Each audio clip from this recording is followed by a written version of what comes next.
10 سنين يا زلمة. شايف هو حياة، لأنه أنت بتموت هون مرة واحدة خالص. I was born in a country where dictatorship divided society into different social classes. Political and personal freedom were prohibited. So for me, I started in being interested in visual art because it gives me the chance to translate this ability of a freedom and so on to a material. Pubg is a shooting video game. 100 players are scattered on one island without having any weapons. Players start collecting weapons to fight each other. It's a sort of a Hunger game.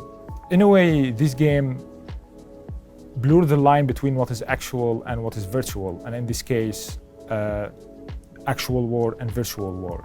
As a lot of people know, the Middle East has a lot of complexities and political problems, and this game in a way shifted a lot of actual conflicts from reality to be virtual.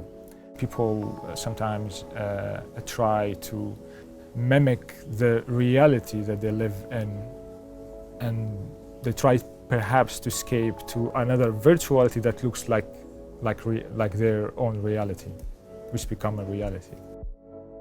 The game itself is based on a map, and this map has around 3,600 square meters. When you look at it, it's a territory with its regulations and its complexities. So it's, in other words, it's a war zone.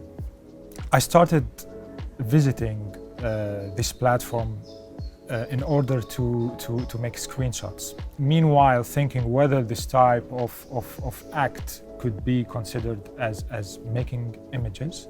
I talked with a lot of people there until I knew that my oldest brother, who lives in Damascus, playing a game, and even he is a commander of a virtual battalion there.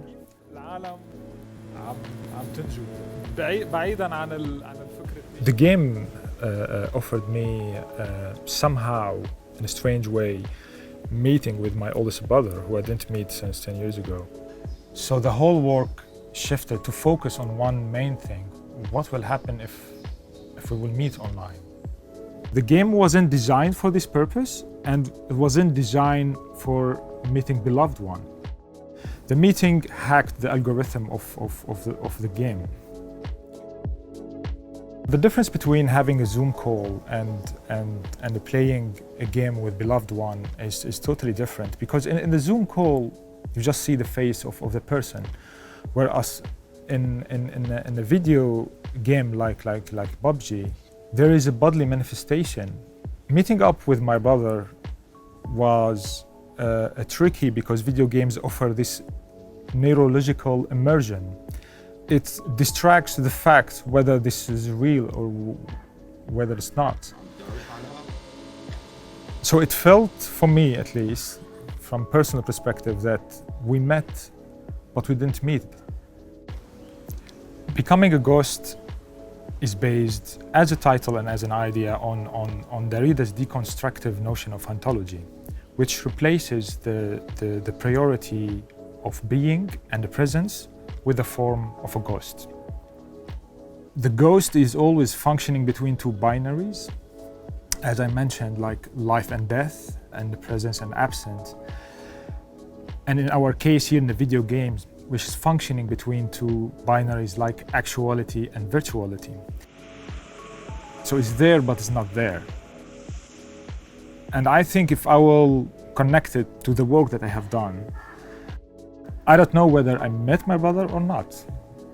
The platform offered us to have a political conversation far away from the governmental censorship, which will be really difficult to have it in a normal phone call even now, and even in real life.